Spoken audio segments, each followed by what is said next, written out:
Hi friends, இந்த அழகான ஸ்லீவை எப்படி ஸ்டிச் பண்ணணும்னு சொல்லி தட்டுமா? வாங்க பார்க்கலாம். அதுக்கு முன்னாடி நம்ம 399க்கு ஃபுல் டெய்லரிங் கோர்ஸ் போட்டிருக்கோம். வித் சர்டிஃபிகேட்டோட வேணுங்கிறவங்க கீழே தெரியுற வாட்ஸ்அப் நம்பர் கான்டாக்ட் பண்ணுங்கள். ஃபஸ்ட்டு ஸ்லீவோட ஹைட் 6 இன்ச்னா அதை டபுள் ஆக்கி 12 சேர்த்துட்டு 1 இன்ச் ஸ்டிச்சிங் சேர்த்து 13 எடுத்துக்கிட்டு அதான் ஃபஸ்ட் லேயர். செகண்ட் லேயர் பார்த்தீங்கன்னா ஸ்லீவோட ஹைட்லேருந்து 2 இன்ச் மைனஸ் பண்ணிவிட்டு மேலே பண்ண அதே ப்ரொசீஜர் பண்ணி எடுத்துக்கோங்க. இப்போ 13 இன்ச்சஸ் ஃபஸ்ட் லேயரோட ஹைட்டை அதே வித்தாகவும் நம்ம எடுத்துக்கலாம்.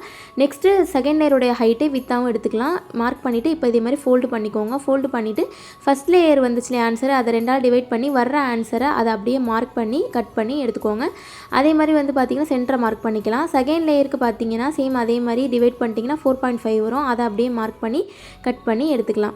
இப்போ 2 லேயருமே ரெடியாக இருக்குது. ரெண்டுக்குமே சென்டர் மார்க் பண்ணியாச்சு. இப்போ ஆம் ஹோல் நம்ம அளந்து பார்த்தோம்னா 6 இன்ச் இருக்குது. அதை ரெண்டாவது டிவைட் பண்ணிங்கன்னா 3 வரும். அதோட 0.5 ஸ்டிச்சிங்காக சேர்த்து 3.5 இன்ச்சு.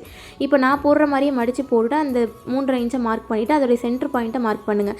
இப்போ வரது பார்த்திங்கன்னா 1.25 இன்ச்சு. அந்த 1.25 இன்ச்சு அந்த சென்டர்லேருந்து கரெக்டாக மார்க் பண்ணிவிட்டு ரவுண்ட் போட்டு கட் பண்ணி எடுத்துக்கோங்க. இப்போ நம்மளுக்கு வளைவு கிடச்சிருச்சு. சென்டர் பாயிண்ட் இதே மாதிரி நாச் பண்ணி எடுத்துக்கோங்க. நெக்ஸ்ட்டு கீழே வந்து பார்த்திங்கன்னா நான் 2 மடிப்பாக மடித்து ஸ்டிச் பண்ணி எடுத்திருக்கேன்.